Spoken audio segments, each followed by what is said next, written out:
up, guys? We're doing the fuel pump install.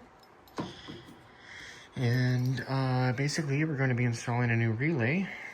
We're going to be removing the stock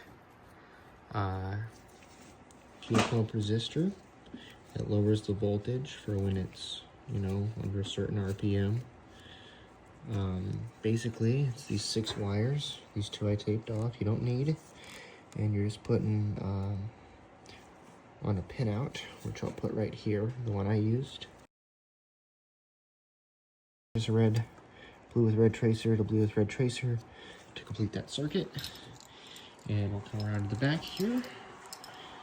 And don't mind the dirt. Also, I hate cars.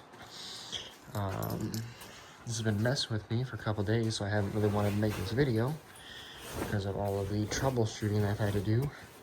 Everybody say hi to the broken window again. We have another one for it. I just haven't been focused on it because I'm trying to do other stuff. We also have the tail lights shipped out to Miguel, so he'll be getting those fixed up. But back here is where all of the difference is made. So you can do this with the stock fuel pump, or you can do what I did and upgrade the fuel pump. Doing that's super simple. Pull out the hanger, don't strip any of the screws. You got 4 panhead screws here, and then I believe 6 or 8 panhead screws on the cinder itself. My tank was completely clean, rust-free, incredible, good news. But basically, I just mounted it in there, and then it's power and ground. The ground goes to the hanger itself, power goes up through here, and we have it going to the stock wiring. Now, with that being said, this is the new relay we put in, so we could bypass all the stock wiring, and that's this red one right here. This is new 10 gauge wire, and that is going to feed a lot more amperage versus the stock 14 or 12. I think it's 14 gauge. And basically what you're going to do is you wire, you see that? Let me see if I can get it to actually show it. Sorry, guys. You're going to wire in your negative to 85, your positive to 86. Now that's our black and white. So off of our fuel pump harness, the power is the blue wire and the black wire is ground. The other 2 are your low fuel light warning and for the gauge cluster, for the ECM. I can't remember. These 2, don't touch, leave them alone. We're only gonna mess with the blue and the black. Now, so basically, I'll post up that diagram one more time. You'll be able to see. It is backwards though. The ground and the positive coming off of this harness, your blue and your black, need to be opposites.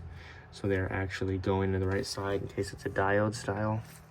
You can see right there that it, focus. 30s are power in, 87s are power out, and then 86 is our signal voltage, and 85 is our negative. And I'll post that right now, right here. But basically, what I was fighting was I thought I didn't have any power because I wasn't getting anything to the signal voltage coming from the pump.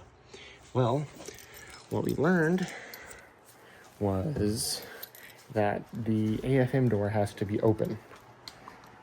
So with the AFM door open, we can do that real quick. So y'all can hear how loud this fuel pump is. Basically, you'll go key to the on position. Don't mind the wiring, we're still doing the radio. We just got sidetracked with the fuel stuff. So key's in the on position now, everything's turning on. Our battery gauge and our wideband. And basically, I had nothing. I was like, dude, why don't I have a fuel pump? If I give it fuel, if I give it power with my power probe, it'll work. Well, basically, after digging online, what I found was that the relay under the dash, because we didn't mess with that, that's our signal voltage, only gives power when the AFM door is open. So I'm going to open up this door right here. You hear that?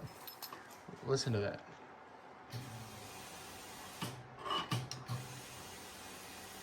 Might be able to hear that thing over the car, dude. We'll have to see when that thing's full. However, that is basically your fuel pump install.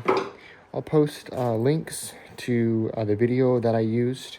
The video I used is good information, but it doesn't, you know, if you want to delete that resistor, you have to bypass it fully, or else it'll leave an open circuit. You'll have no power. Then you have to wire it correctly. If you look at the forum page, that'll also be in the description, and the picture that I show you guys, it'll tell you that, you know, you put the power in the ground for your pump on the other sides. This only is detrimental if yours has a diode in it. Mine does not, but I thought that might have been my issue, so I swapped them around. It made no difference. It could have made a difference. It didn't work before. So, till I found that. But all that will be in the description. And if you have any questions, I will do the best of my ability to answer in the comments. And, yeah, that's it for this episode, guys. Stay frosty, hot boys. Hope you enjoyed. Bye-bye.